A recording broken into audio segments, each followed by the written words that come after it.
Law 36. Disdain things you cannot have. Ignoring them is the best revenge. Judgment. By acknowledging a petty problem, you give it existence and credibility. The more attention you pay an enemy, the stronger you make him, and a small mistake is often made worse and more visible when you try to fix it. It is sometimes best to leave things alone. If there is something you want but cannot have, show contempt for it. The less interest you reveal, the more superior you seem. Observance of the law. In the year 1527, King Henry VIII of England decided he had to find a way to get rid of his wife, Catherine of Aragon. Catherine had failed to produce a son, a male heir, who would ensure the continuance of his dynasty, and Henry thought he knew why. He had read in the Bible the passage, "And if a man shall take his brother's wife, it is an unclean thing. He hath uncovered his brother's nakedness. They shall be childless." Before marrying Henry, Catherine had married his older brother Arthur, but Arthur had died 5 months later. Henry had waited an appropriate time, then had married his brother's widow. Catherine was the daughter of King Ferdinand and Queen Isabella of Spain, and by marrying her, Henry had kept alive a valuable alliance. Now, however, Catherine had to assure him that her brief marriage with Arthur had never been consummated. Otherwise, Henry would view their relationship as incestuous and their marriage as null and void. Catherine insisted that she had remained a virgin through her marriage to Arthur, and Pope Clement VII supported her by giving his blessing to the union, which he could not have done had he considered it incestuous. Yet, after years of marriage to Henry, Catherine had failed to produce a son, and in the early 1520s, she had entered menopause. To the king, this could only mean one thing. She had lied about her virginity. Their union was incestuous, and God had punished them. There was another reason why Henry wanted to get rid of Catherine. He had fallen in love with a younger woman, Anne Boleyn. Not only was he in love with her, but if he married her, he could still hope to sire a legitimate son. The marriage to Catherine had to be annulled.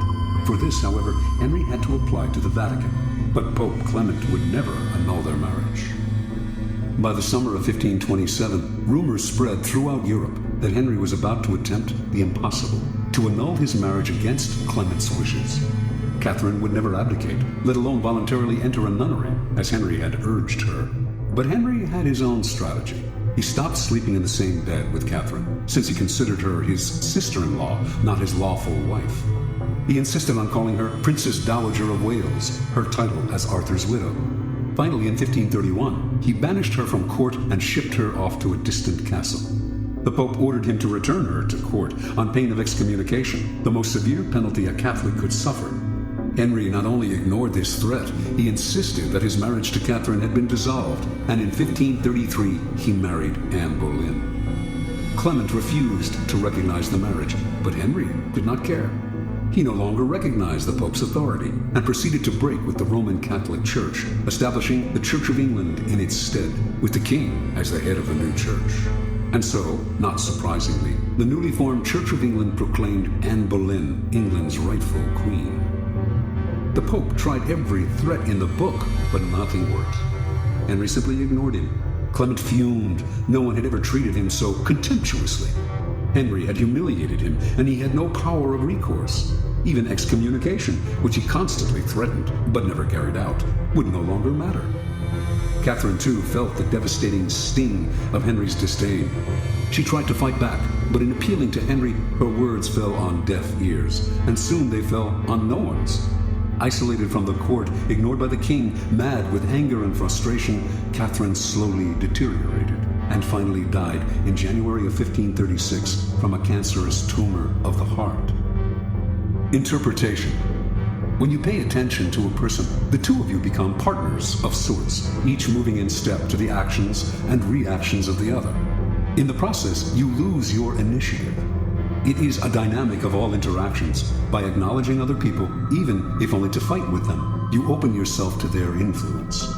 Had Henry locked horns with Catherine, he would have found himself mired in endless arguments that would have weakened his resolve and eventually worn him down. Had he set out to convince Clement to change his verdict on the marriage's validity, or tried to compromise and negotiate with him, he would have gotten bogged down in Clement's favorite tactic, playing for time, promising flexibility, but actually getting what popes always got, their way. Henry would have none of this. He played a devastating power game, total disdain. By ignoring people, you cancel them out. This unsettles and infuriates them, but since they have no dealings with you, there is nothing they can do. This is the offensive aspect of the law. Playing the card of contempt is immensely powerful, for it lets you determine the conditions of the conflict. The war is waged on your terms. This is the ultimate power pose. You are the king, and you ignore what offends you. Watch how this tactic infuriates people. Half of what they do is to get your attention, and when you withhold it from them, they flounder in frustration. Keys to power. If choosing to ignore enhances your power, it follows that the opposite approach, commitment and engagement, often weakens you. By paying undue attention to a puny enemy, you look puny, and the longer it takes you to crush such an enemy, the larger the enemy seems. When Athens set out to conquer the island of Sicily in 415 BC, a giant power was attacking a tiny one. Yet by entangling Athens in a long, drawn-out conflict, Syracuse, Sicily's most important city-state, was able to grow in stature and confidence. Finally, defeating Athens, it made itself famous for centuries to come. In recent times, President John F. Kennedy made a similar mistake in his attitude to Fidel Castro of Cuba.